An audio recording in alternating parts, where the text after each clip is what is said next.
Karena itu keberatan atau eksepsi yang diajukan terdakwa dan penasihat hukum terdakwa dinyatakan tidak dapat diterima.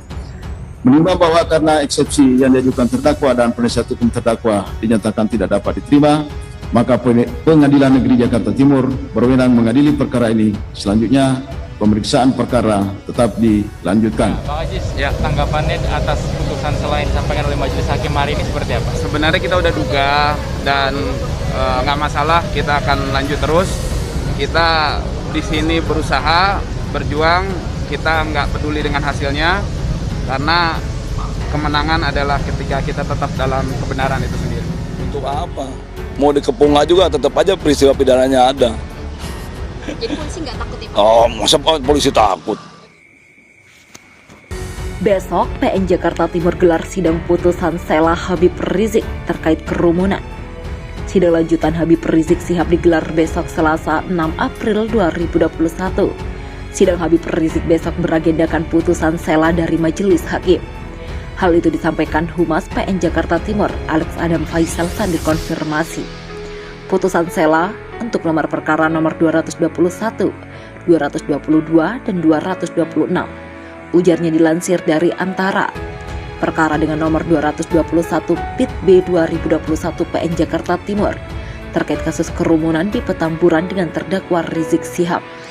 Sementara untuk perkara dengan nomor 222 PIT B 2021 PN Jakarta Timur juga untuk kasus kerumunan di Petamburan dengan terdakwa Haris Ubaidillah, Ahmad Sobri Lubis, Ali Alwi Alatas, Idrus, dan Maman Suryadi. Selanjutnya, perkara nomor 226 garing PIT B 2021 PN Jakarta Timur terkait kerumunan di Megamendung dengan terdakwa Rizik Sihab. Alex mengatakan bahwa jalannya sidang Habib Rizik yang menghadiri para terdakwa itu juga masih disiarkan secara langsung melalui YouTube PN Jakarta Timur. Doakan ulama Quraisy Sihab. Yahya Waloni, semoga dia cepat mati. Pendakwa Ustadz Yahya Waloni mendoakan Kiai Haji Quraisy Sihab agar cepat mati. Hal itu dilontarkan Yahya lantaran dirinya menilai ulama karismatik tersebut adalah pendukung Basuki Cahayapurnama alias Ahok. Doa Ustadz Yahya Waloni itu ia sampaikan lewat video ceramahnya yang tayang di kanal YouTube Hadis TV dan dibagikan ulang jarak pos Banten TV seperti dilihat pada Senin 5 April 2021. Dalam video berjudul Ustadz Yahya Waloni doakan Kiai Haji Quraisy Sihab cepat mati yang diunggah pada 2 tahun lalu tersebut, tampak Yahya Waloni tengah ceramah di hadapan jemaah. Dalam isi ceramahnya itu, Yahya membahas soal kasus lama Ahok yang dihukum penjara lantaran dianggap menistakan surat Al-Maidah ayat 51.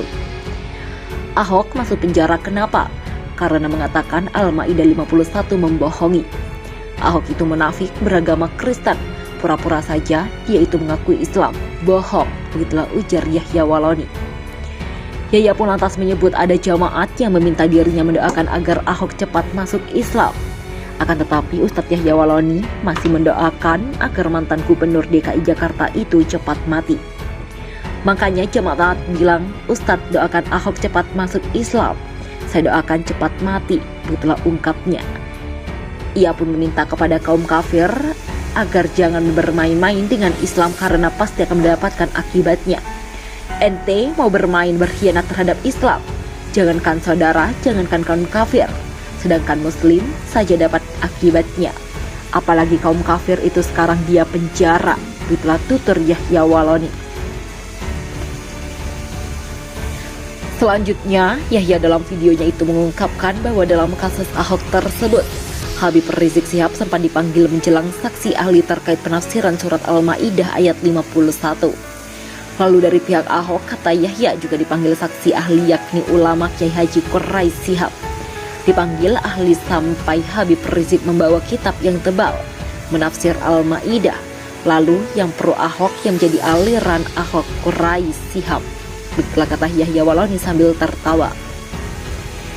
Yahya Waloni pun kemudian mendoakan Kiai Haji Quraisy Sihab agar cepat mati. Lupa saya bilang tadi, dia juga supaya cepat mati juga, begitulah ujarnya. HRS menyatakan saya diisolasi di sel, digembok 24 jam, tak boleh dibesuk dan ditegur oleh tahanan. Terdakwa kasus dugaan pemalsuan hasil swab tes COVID-19 di Rumah Sakit Umi, Kota Bogor, Jawa Barat, Muhammad Rizik Syihab, menyampaikan nota keberatan atas segala dakwaan jaksa penuntut umum. Rizik mengungkapkan perlakuan diterimanya selama 1 bulan ditahan di Rutan Bareskrim Polri saat dalam eksepsinya. Mantan pimpinan Front Pembela Islam atau FPI itu mengatakan selama ditahan tidak boleh dibesuk siapapun, termasuk keluarga. Sel yang menjadi lokasi penahanannya juga digembok selama 24 jam. Ketatnya penahanan juga membuat tahanan lain di rutan tersebut dilarang menegur Rizik. Sementara itu atas dakwaan jaksa, mantan pimpinan FPI itu mengatakan telah terjadi fitnah terhadap dirinya dan menantunya, serta Direktur Utama Rumah Sakit Umi yang dianggap dengan sengaja menyampaikan berita bohong sehingga menimbulkan kegaduhan di masyarakat. Rizik menegaskan informasi yang disampaikan kepada kerabat merupakan perkembangan kesehatannya semakin baik diikuti dengan bukti hasil tes laboratorium.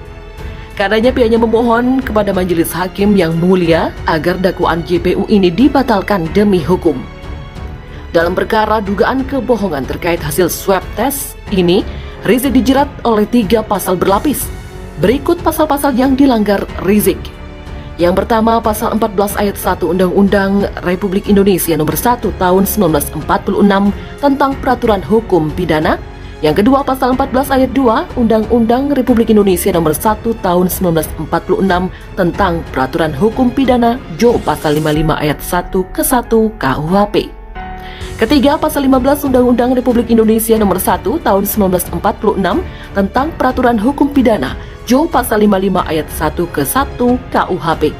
Yang keempat, pasal 14 Undang-Undang Republik Indonesia nomor 4 tahun 1946 dan kelima, pasal 216 ayat 1 KUHP Jo pasal 55 ayat 1 ke 1 KUHP. Habib Rizik soal kasusnya menyatakan tujuan jahat untuk habisi saya dan kawan-kawan. Habib Rizik Syihab menyatakan bahwa kasus pelanggaran protokol kesehatan yang menyeret dirinya adalah bentuk dari kejahatan politis dengan tujuan menghabisi dirinya.